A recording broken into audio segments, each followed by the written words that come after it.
15 August కల్లా fee కట్టాల్సిందే. ప్రభుత్వం డబ్బులు ఇవ్వకుంటే మీరు చెల్లించండి. విద్యార్థులకు ఆయా కాలేజీల నోటీసులు. డీబీటీ ద్వారా విద్యార్థి ఖాతాలోకి నిధులు. ట్యూషన్ ఫీజు రాకుంటే స్టూడెంట్స్కే టెన్షన్. ఇక ఇప్పటిదాకా ఏముంటుండే అంటే యూనివర్సిటీలు అన్నీ కలిసి ప్రభుత్వం మీద ఒత్తిడి తీసుకొస్తున్నాయి. ఏమని? మా ఫీజు బకాయిలు చెల్లించండి అని చెప్పేసి సంబంధిత నాయకుల దగ్గరికి లేదంటే లీడర్ల దగ్గరికి అధికారుల దగ్గరికి వెళ్ళి వాళ్ళని ఒత్తిడి చేస్తున్నాయి. ఇప్పుడు ఏమంటా ఉన్నారు యూనివర్సిటీలు కావచ్చు కాలేజీలు కావచ్చు, మాకు ప్రభుత్వంతో సంబంధం లేదు, మాకు ప్రభుత్వంతో సంబంధం లేదు, ఫీజు మీరు కట్టుర్రి, ప్రభుత్వం వచ్చినాక మీరే తీసుకోరి అని చెప్పేసి చేతులు అయితే తెచ్చిరంట. ఇలా కాలేజీ వాళ్ళకు ఒకటే సూటి ప్రశ్న, ఆ రోజు ఫీజు రియంబర్స్మెంటు స్టూడెంట్స్ హామీ మీద తీసుకుర్రా లేదంటే ప్రభుత్వ హామీ మీద తీసుకుర్రా? ఒకవేళ నిజంగా ఫీజు రియంబర్స్మెంట్ లేక ఉచిత విద్య కాకుండా కేవలం డబ్బులే అని చెప్పేసి అనుకుంటే ఆ విద్యార్థులు మీ కాలేజీలో ఏరుతుండేనా లేదంటే ఇంకా తక్కువ ఫీజు ఉన్నటువంటి ప్లేస్లో ఏరుతుండేనా ఒకసారి వాళ్ళు ఆలోచించుకుంటుండే, పునర్పరిశీలించుకుంటుండే. మీరు ఈరోజు విద్యార్థుల మెడ మీద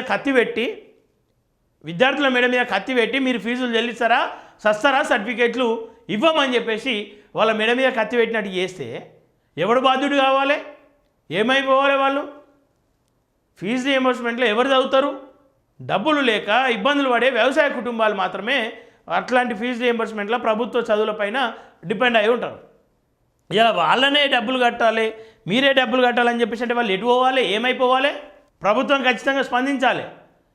మీరు ఇయ్యనటువంటి ఫీజు రియంబర్స్మెంట్ బకాయిల వల్ల ఇలా విద్యార్థులు ఇబ్బందులు పడుతూ ఉన్నారు.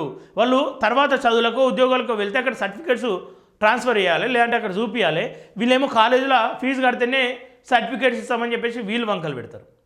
విద్యార్థులు ఏమైపోవాలి? అప్పుడు రాష్ట్రంలో ఫీజు రియంబర్స్మెంట్పై విద్యార్థులను ఇబ్బంది పెట్టొద్దని ప్రభుత్వం వారిస్తున్న కొన్ని ప్రైవేట్ కాలేజీల యాజమాన్యాలు పట్టించుకోవడం లేదు. హైకోర్టు ఆదేశాల మేరకు 15 ఆగస్టు నాటికి ప్రభుత్వం నిధులు విడుదల చేయకపోతే విద్యార్థుల స్వయంగా ఫీజులు చెల్లించాలని నోటీసులు జారీ చేస్తున్నాయి.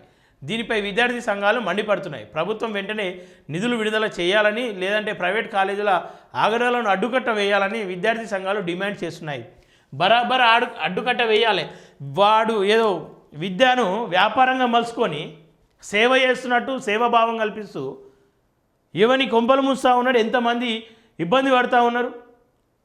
ఇలా ఇష్టానుసారంగా ఫీజులు పెంచుకుంటూ పోతారు. ఇష్టానుసారంగా అమౌంట్ దానికి ఏమంటారు నిధులు రాకుంటే ఫీజులు కట్టాల్సిందే. ఇష్టానుసారంగా అడ్మిషన్ ఫీజు అని చెప్పేసి టీసీ తీసుకునే ముందు ఫీజు, అనేక రకాల ఫీజులు. రీయింబర్స్మెంట్పై విద్యార్థులకు ప్రముఖ కాలేజీలు నోటీసులు. ప్రభుత్వం ఇచ్చే మొత్తానికి తాము కట్టాలంటే మెలిక. విద్యార్థులు తల్లిదండ్రులతో ఆందోళన అని చెప్పి చెప్తూ ఉన్నారు. వాస్తవమే కదా. ఇప్పుడు ఏం కావాలి? వాళ్ళ తల్లిదండ్రులు ఏం ఆగం కావాలి? ఎటు పోవాలి? పుస్తల తాడో లేదంటే కమ్మలో కడాలో భూమో కుదబెట్టాలి, మళ్ళీ ఫీజులు కట్టుకోవాలి. ఆ ప్రభుత్వం ఇచ్చేదేందో సచ్చేదేందో, ఇస్తుందో కూడా తెలియదు. వీళ్ళని ఆగం చేస్తున్నారు. ఇట్లాంటి పరిస్థితి ఖచ్చితంగా విద్యార్థులకు రావద్దు, రాకుండా చూడాలి. ప్రభుత్వం బాధ్యత వహించాలి. రాష్ట్రంలో ఫీజు రియంబర్స్మెంట్ విషయంలో విద్యార్థులను ఇబ్బందులకు గురి చేయొద్దని ప్రభుత్వం వాదిస్తున్నా రాష్ట్ర వ్యాప్తంగా పేరొందిన కొన్ని ప్రైవేట్ కాలేజీల యాజమాన్యాలు తమకేమీ పట్టనట్లు వ్యవహరిస్తున్నాయి. హైకోర్టు ఆదేశాల మేరకు ఆగస్టు 15 వరకు ఆగస్టు 15వ తేదీ నాటికి ప్రభుత్వం ఫీజులు రియంబర్స్మెంట్ నిధులు విడుదల చేయకపోతే విద్యార్థులే స్వయంగా ఫీజులు చెల్లించాల్సి ఉంటుందని పలు ప్రముఖ ప్రైవేట్ కార్పొరేట్ కాలేజీల యాజమాన్యాలు విద్యార్థులకు తల్లిదండ్రులకు నోటీసులు జారీ చేస్తున్నాయి. కాగా 2026-27 విద్యా సంవత్సరానికి ఫీజు రియంబర్స్మెంట్ నిధులను డైరెక్టు జెన్ఫిట్ ట్రాన్స్ఫర్ డీబీటీ విధానంలో నేరుగా అర్హులైన విద్యార్థుల బ్యాంక్ ఖాతాలోనే జమ చేసేందుకు ప్రభుత్వం చర్యలు వేగవంతం చేసింది. ఫస్ట్ బకాయి ఉన్నటువంటి ఫీజులు ఇయ్యే శాతం అయితే లేదు ప్రభుత్వానికి, కానీ ఇప్పటి నుండి ఏదైతే అంటే కాలేజీలను సేఫ్ సైడ్లో పెట్టడానికి ఇదంతా కూడా కాలేజీలను రిస్క్లో లేకుండా ఎవరైతే కాలేజీలు ఎవరి ఉన్నాయి, కాలేజీలు పూర్తి స్థాయిలో ఎవరి ఉన్నాయి, ప్రభుత్వంలో ఉండే వాళ్ళవి అధికారులై నాయకులకు వీళ్ళే ఉన్నాయి కదా. సో వాళ్ళని ఇబ్బంది పెట్టద్దు, వాళ్ళని ఇబ్బంది పెట్టే ఉద్దేశం ప్రభుత్వానికి లేదు. కాబట్టి ఏమంటా ఉన్నారు, డైరెక్ట్ విద్యార్థుల ఖాతాలోకే మేము వేస్తాం, విద్యార్థుల ఖాతాలోకే మేము డబ్బులు జమ చేస్తామని చెప్పేసి. అంటే వీళ్ళు ఏం చేయాలి కాలేజీలు, ఇప్పటి నుండి విద్యార్థులు మాకు కట్టండి మీ అకౌంట్లోకి వస్తాయి అవి. ఏవైతే విద్యా సంస్థలు ఏవైతే ఉన్నాయో విద్యా సంస్థలకు ప్రభుత్వానికి మధ్యలో గొడవ ఉండదు, సంబంధాలు వాళ్ళకు చాలా చక్కగా రాకపోకలు ఉంటాయి. మధ్యలో విద్యార్థులు ఇబ్బంది పడాలి. రేపటి రోజు ఫీజు రియంబర్స్మెంట్ రాకపోతే విద్యార్థులు సచ్చినట్టుగా ప్రభుత్వాల మీద పోరాటం చేయాలి. ఏదో ఒకటి వాళ్ళు చావాలి మొత్తానికి. యాజమాన్యాల హెచ్చరిక. ప్రభుత్వం ఫీజు రియంబర్స్మెంట్ పథకం కింద ప్రవేశం పొందిన విద్యార్థులకు ప్రముఖ ఇంజనీరింగ్ విద్యా సంస్థ ప్రకటన విడుదల చేసింది. ప్రభుత్వం విద్యార్థుల ఖాతాలో జమ చేసే నిధులు కేవలం కాలేజీ ట్యూషన్ ఫీజు చెల్లింపు కోసం మాత్రమేనని హైకోర్టు స్పష్టం చేసింది. ఈ డబ్బులు ఖాతాలో పడగానే వెంటనే పూర్తి మొత్తాన్ని కాలేజీకి ఫీజు రూపంలో చెల్లించాల్సి ఉంటుంది. ఆగస్టు 15లోగా ఒకవేళ ప్రభుత్వ నిధులను విద్యార్థుల ఖాతాలో జమ చేయకపోతే విద్యార్థుల ఫీజును చెల్లించాల్సి ఉంటుంది. ఫీజు సకాలంలో చెల్లించే బాధ్యత పూర్తిగా విద్యార్థులదే.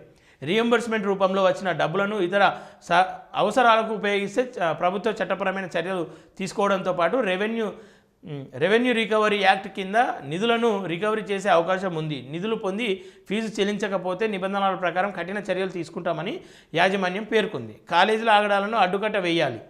ప్రభుత్వ నిధులు ఇవ్వకుంటే విద్యార్థులు స్వయంగా ట్యూషన్ ఫీజు గడువులోగా చెల్లించాల్సి ఉంటుందనడంపై విద్యార్థి సంఘాలు మండిపడుతున్నాయి. ప్రభుత్వం స్పందించి నిధులు విడుదల చేయాలని, లేదంటే కాలేజీ దోపిడికి అడ్డుకట్ట వేసేలా చర్యలు తీసుకోవాలని డిమాండ్ చేస్తున్నాయని చెప్పి చూస్తాను. ఇది ఖచ్చితంగా చేయాల్సిన పని. ఇలా విద్యార్థులను ఇరకాటంలో పెట్టే ప్రయత్నం తప్ప మరొకటి లేదు. ఇక్కడ క్లియర్గా విద్యార్థులను ఇరకాటంలో పెట్టేస్తున్నారు. అది మనం అర్థం చేసుకోవాలి. విద్యార్థి సంఘాలు తాత్కాలికంగా పోరాటాలు చేస్తున్నారు కాదు, పెద్ద ఎత్తున మీరు విద్యార్థుల పక్షాన ఉంటే, మీరు నిజంగా విద్యార్థుల పక్ష ఎస్ఎఫ్ఐ కానీ, ఏబీవీపీ కానీ, ఇంకా అనేక సంఘాలు ఉన్నాయి కదా, ఈ సంఘాలు విద్యార్థి సంఘాలు అన్నీ కూడా ఖచ్చితంగా మీరు విద్యార్థుల పక్షాన ఉన్నారా, యాజమాన్యుల పక్షాన ఉన్నారా తెలుసుకోవాల్సిన సమయం ఇది. ప్రభుత్వానికి విద్యార్థులకు మధ్యలో ఉన్నటువంటి ఈ గ్యాప్ను మీరు పూరించే అవకాశం లేదు. ఎందుకంటే యాజమాన్యులు పోయి ప్రభుత్వాన్ని కలిసేటువంటి సత్తా ఉంటుంది, కానీ ఈ విద్యార్థి సంఘాలు విద్యార్థులు పోయి ప్రభుత్వాన్ని కలిసి స్వయంగా వాళ్ళ నిధులు నిధులను విడుదల చేయించుకునేంత సత్తా విద్యార్థుల దగ్గర లేదు, ఉండదు కూడా. ఆ బాధ్యత అంతా కూడా యూనివర్సిటీలది, కాలేజీలదే ఉండాలి. ఆ విధంగా ఖచ్చితంగా మళ్ళీ ప్రభుత్వం వెనక్కి తీసుకునేంత వరకు ఖచ్చితంగా పోరాటం చేయాలి.